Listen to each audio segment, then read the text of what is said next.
Magic lies in the mind. Welcome back everyone. If you have no idea what the heck this video is about, but someone sent you the link or if you're just a loyal friend and sub, then let me go ahead and break it down for you. In this video I will show you exactly how I play my games in Mobile Legends, no matter the hero, no matter the enemy. My thought processes and everything related are attached. It's basically a lot to take in, but rarely do I actually play like this. To me, this is very energy consuming and stressful, so it's not a mindset I like to be in all of the time. Mobile Legends is a game, and I want to be able to enjoy it, but sometimes I just want to play to win as well. So before we proceed any further, I must offer disclaimers for brand new people that have never been to my channel. Hello? My name is Zero. I am a North America Mythic player who just got back into Mobile Legends after a 1-month hiatus, and I've achieved Glorious Legend or Mythic ever since Season 1. I'm an Ancient player, mostly a solo queue one at that. If not, it's probably duo. The game I am about to use, or that you will see, was recorded on 7/16/19, and I've only played a couple of ranked games this new season reset. YouTube and real life prevent me from going too hardcore into triple-digit stars, so the max I've ever gotten was like 60 something or 70 something, I can't recall. But I've played with and against a lot of you guys from North America that have such credentials, so you know that I am not dragging stuff out of thin air here. I apologize for using a gameplay from the epic rank, but I have to make this video for a friend that wants to see how I play. I hope that isn't too much of an issue for you guys, and if it is, well then, I really don't care anymore. I think I've done enough explaining or justifying. You can decide whether or not to believe me, just check out previous videos I mean, but this is how I play when I truly play, which is of course rare. Alright, so before we start, I hope you have your prerequisites ready. What are they, you say? Well, decide which hero you are going to play, and 2 other backups in case the enemy lineup doesn't sync well with your hero of choice, or if they ban or take your hero. Next, make sure your builds are updated and that you have builds ready for general use, heavy damage, and any other special situation. This can and will vary from hero to hero. After that, make sure your emblem of choice is ready and that you have the correct stats assigned. We then proceed to battle spell review.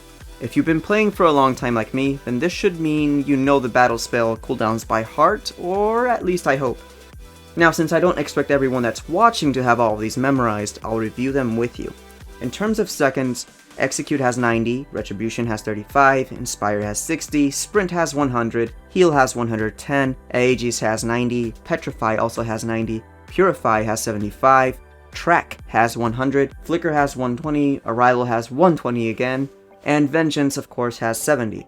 I'll try to help you out a bit more, so let's organize them a bit. It's best to remember these in sections, or whichever works for you. This is how I remember them. Flicker and Arrival stay at 2 minutes, while Heal and Sprint can be both considered 1 minute 30 second spells, also known as the 90 second spells. Generally you want to clump most of them at 90 seconds, because if we keep in mind that the true 90 second spells are Execute, Petrify, and Aegis, then all we have to remember is that Sprint takes 10 more seconds, and Heal takes another 10 seconds after that. The lower cooldown ones are not as important to remember when you're learning them, but Retribution is about every 30 seconds, and Inspire is at 1 minute steady, and 15 more seconds on top of Inspire if you have Purify. Next up, keeping tabs on enemy ally battle spell cooldowns can help you in decision making during, before, and after clashes, ganks, or peels. The rule of thumb, in case you really don't feel like memorizing these, is that the enemy always has them available, and will be able to use them again in 1 to 2 minutes in case you do catch them. However, if you do that, you may lose out on some key battle turning opportunities. Feeling okay there? Let's proceed. Next thing to check for is that you have the right mindset. Put on whatever puts you in the mood to perform well in the game. For me, it's music and 1.1.1.1.1 to avoid random lag spikes over here in North America. Brace yourselves now because we're going in solo queue. Now, the speed at which you and I process data should be way faster than me explaining to you as I am now. What I'm saying is, in the next couple of minutes, things happen in real time during a matchup, and not as long as I'm going to take explaining stuff. Straight away, you want to see if your team got first or second pick. This can help your team decide who to ban, or if you guys are going to try to snatch an overpowered hero to help tip the game in your favor. Right after that, you need to look for squad identifiers. This will provide you with information on how organized you can expect your team to be, and how difficult the opponents will be as well. After that, check for flags.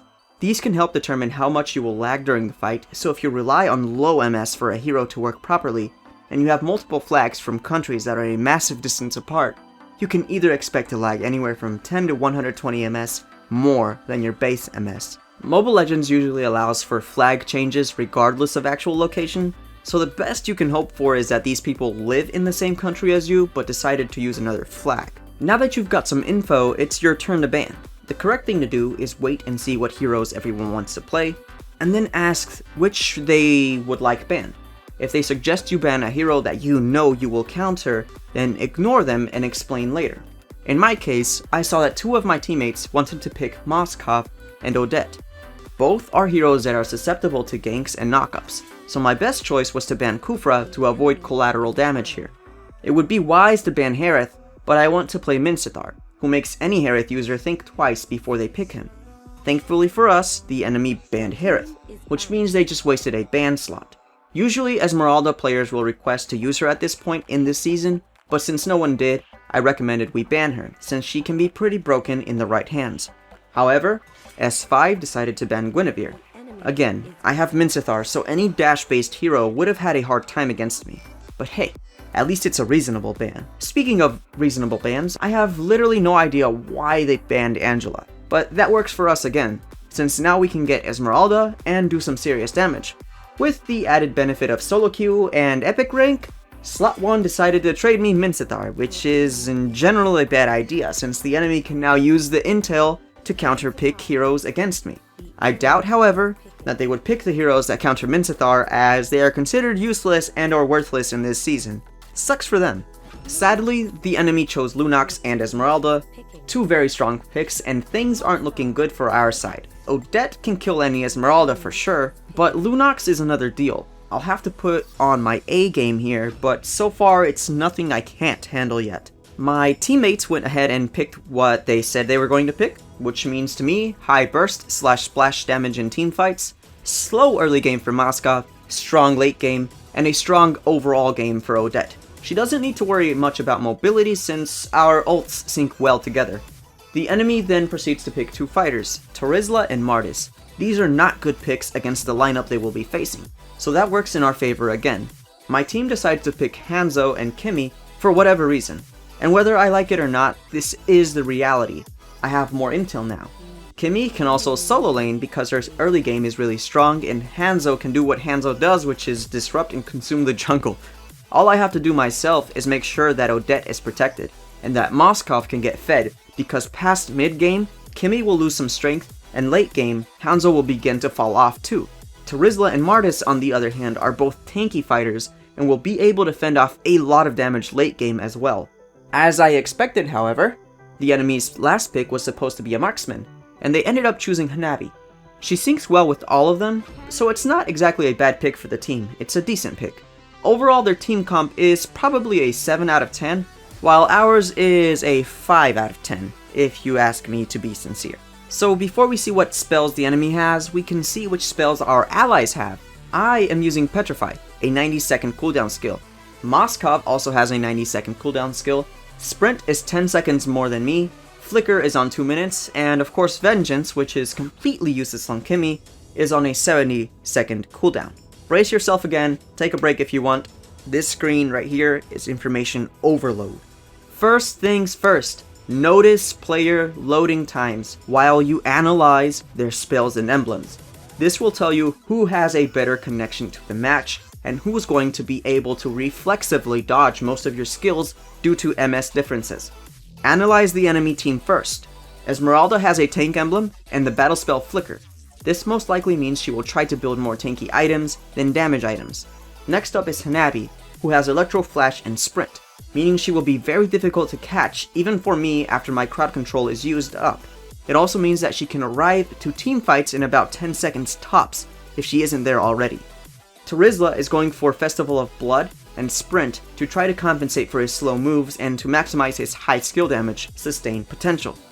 Martis is following suit here on the Festival of Blood, but is more oriented to stop and manipulate enemies like Moskov with his Petrify spell. Lunox is running the typical mage emblem with magic worship that will burn you once you take enough damage. And Sprint, which again, really helps out against heroes like mine. Although not all the time since the cooldown is 100 seconds. Now that you have all of that in your short-term memory, it's time to ingest your own teammates' spells and emblems. You already know what you have and why you have it, but since you're not me, let me explain. I chose support emblems so that my allies can do more damage on whoever I manage to hook and pin down, as well as gain lots of movement speed and hybrid penetration for mincing. I chose Petrify so that I can keep targets like Esmeralda locked for as long as possible within the confines of my ultimate. Kimmy has the Bounty Hunter talent, which means that the more she kills early game, the longer she can maintain the unfair early game gap that Kimmy has. Vengeance is useless on her no matter what, so it's a wasted slot so far as I am concerned. Moskov has Weakness Finder in Aegis. Aegis will help him last a bit longer in case someone manages to get him, but unfortunately he didn't think things through as Esme kind of ignores shields. Weakness Finder can slow down running targets for him though, so at least that's okay. High and Dry as well as Sprint are Hanzo's choice of spells, which are pretty standard for a Hanzo, although I have my own personal opinion about High and Dry. I think personally it's not really the best spell in general. And Sprint, of course, well, Hanzo needs that in case he doesn't click cancel ult fast enough and he needs to run away. Odette has Mystery Shop, which means if I can feed her, she will have an easier time buying lots of items. And of course, like any Odette with a brain, she equips Flicker. So who loaded first? Well, me, then Odette, then Hanabi, then Moskov, then Martis, then Kimmy, then Lunox, then Esmeralda, and then finally Hanzo. This reinforces the previous statement, keep Odette fed at all costs. Alright, so I'm spawned in, and the first thing I have to do now is head towards mid lane, and begin to adjust and prepare for my build, which is in the following order on your screen. As of recording this video, I have switched it up to this build, but I hadn't yet updated my build when I did this recording, so this is kind of S12 build. The new items came out, so all I did was pretty much switch Hunter Strike to first item. So I basically recommend Hunter Strike first from now on. But anyway, here's the next tip. Periodically check on the enemy and ally items to see the potential for your team to win team fights, or to see if the enemy is counter-building anything, or even to predict their first moves. From this snippet of information, I can see that nobody is in a rush to get to mid lane except for me, but I can still expect 2 of them mid. Here's a reminder though, I am still human, so I still make mistakes, but the good thing is that you can't see Minstar's spear from the brush. Now, I know Odette has excellent early game wave clear and splash damage, so I'm not too afraid of letting the minions pass mid a little bit. Always treat your enemies as if they were pros, and only scale down your moves if they show a lower capacity to play than your initial expectations. You can also gauge how cocky they are, and use that to your advantage. Item update. Terizla is most likely building Endless Battle or Demon Shoes at this point. Lunox, most likely building Demon Shoes, and so is Moskov. Other enemies or allies are too early to determine. I would help Odette farm blue right now, but Moskov's lane is under pressure and we have another wave to clear. Bottom lane is doing fine.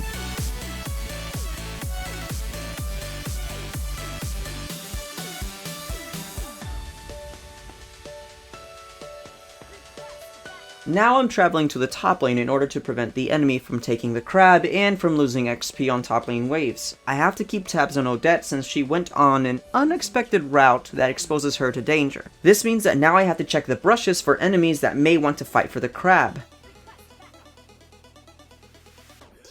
On my way back to the mid lane, I spot Terizla. If he wanders too close to the brush, he will be pulled. There is still a risk for Terizla to be nearby after this, and that means he can steal the blue buff. So while helping Odette farm, I must keep that in mind and make sure that my other 2 lanes aren't under too much pressure.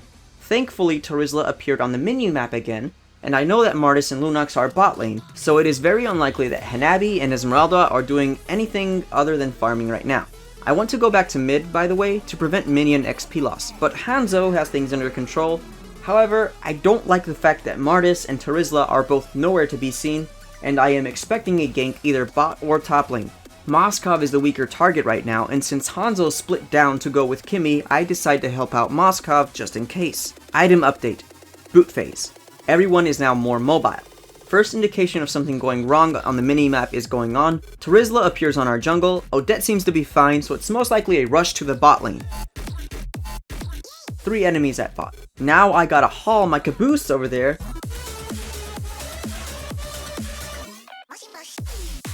Moskov is putting pressure on mid lane, and Odette is going for some dangerous positioning. Hanabi is also alone at top, so I put in a call on the map for her. Hopefully Moskov sees this. Now positioning is key. Odette will most likely run towards me, so I need to be able to deflect both Martis and Terizla from reaching her. I had to switch tactics from hooking away to pushing away due to the way they just lined up in front of me. What this does is it provides a stun on Martis and a knockback on Terizla. The next call is to interrupt any long skill cast from Terizla and drag him in.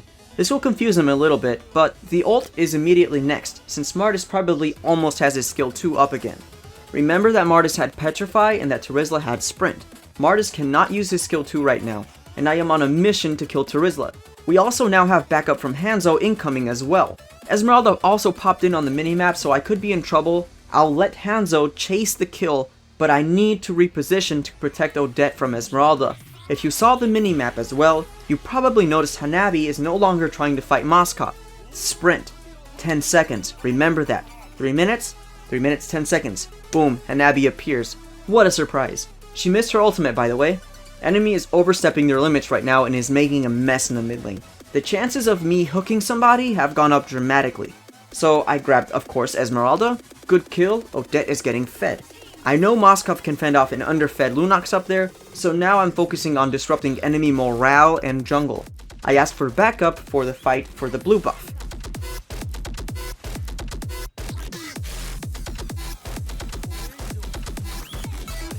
We win the fight, of course, and gain another kill. Item update. Lunox building Clock of Destiny, Martis is going for Bloodlust, Hanabi for Berserker, Scarlet or Windtalker, Esmeralda is going for Enchanted Talisman, maybe? And Terizla is unknown still, but I'm pretty confident about either Endless or Bloodlust. They're pretty standard on him. Moskov is probably building Scarlet, Hanzo is on Corrosion Scythe, and Odette had the clock already, so... And Kimmy is probably doing Bladed Despair or maybe Berserker's Fury. It's most likely Bladed Despair, but I don't know yet. 4 minutes 30 seconds, Martis Battle Spell is back on. 4 minutes 45 seconds, Hanabi Battle Spell is back on. And 4 minutes and 10 seconds, Terizla's spell is back on cooldown. Lunox hasn't used her yet, and I have no idea about Esmeralda, so yeah. Rewind the video a bit if you don't think those cooldowns are accurate. You'll see them use them if you pay attention. So, back to it. I see Lunox tailing my Moskov. So now I prepare to delete her, but she's probably not alone. I'm expecting Hanabi there since I already encountered the other 3 near mid. Remember that fight? It wasn't too long ago. Sure enough, she is there. Another kill for Odette. Lunox thinks she can burst down a Mincathar easily, but forgets somehow that I have a shield and a stun ready at all times and gets deleted by Odette again. 5 minutes, 30 seconds. When her sprint will reload, okay? All other enemies should have their battle spells refreshed soon. Item update. No change, same as before. I get my second Legion sword right now, so I need to remember to switch to Endless first before completing it. Oh, Terizla's sprint used. See you again at 5:40 seconds, my dude. Map update. No towers down, first line of enemy tower defense down. Things are looking good for me. I have no idea what the enemy was trying here, but they just made Odette way more fed. Good for them. Now that I have recommended Endless, it's time to get ready to recommend Hunter Strike right after. I'll build Bladed Despair after Hunter Strike if you remember.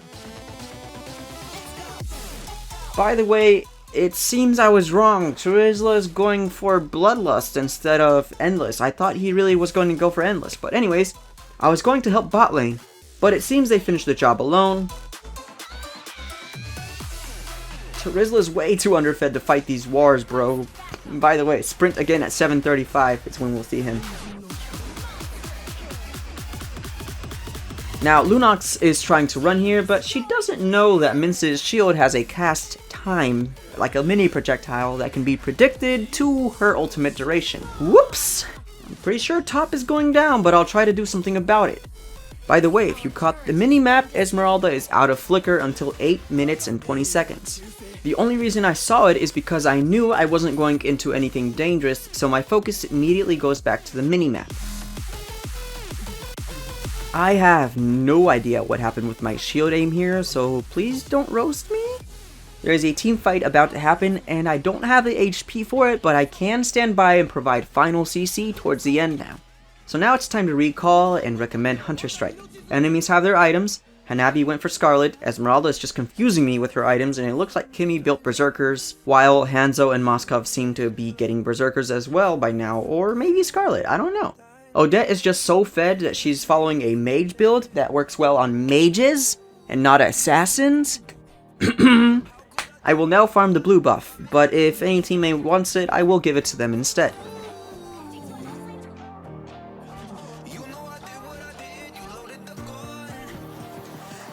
Moskov engaged, but I need him to use Aegis and bait the enemies a bit more. I bet he thinks I won't save him, but I need the enemies to overstep their normal boundaries for a comeback to work.